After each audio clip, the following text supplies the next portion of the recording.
This scene reveals when the parrot disclosed Ike's comments about Bbnaijaallstar. It's one of the tactics Big Brother employs to stir things up in the house. The parrot isn't an actual bird. It's a crafted sculpture that repeats what's been said before, mimicking a real parrot's voice.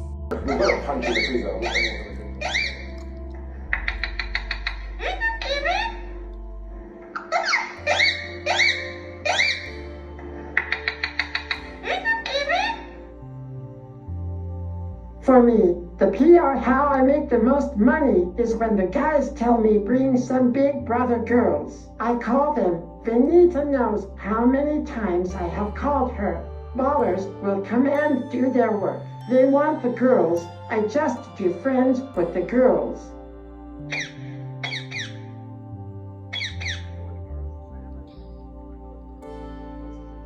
That's our conversation.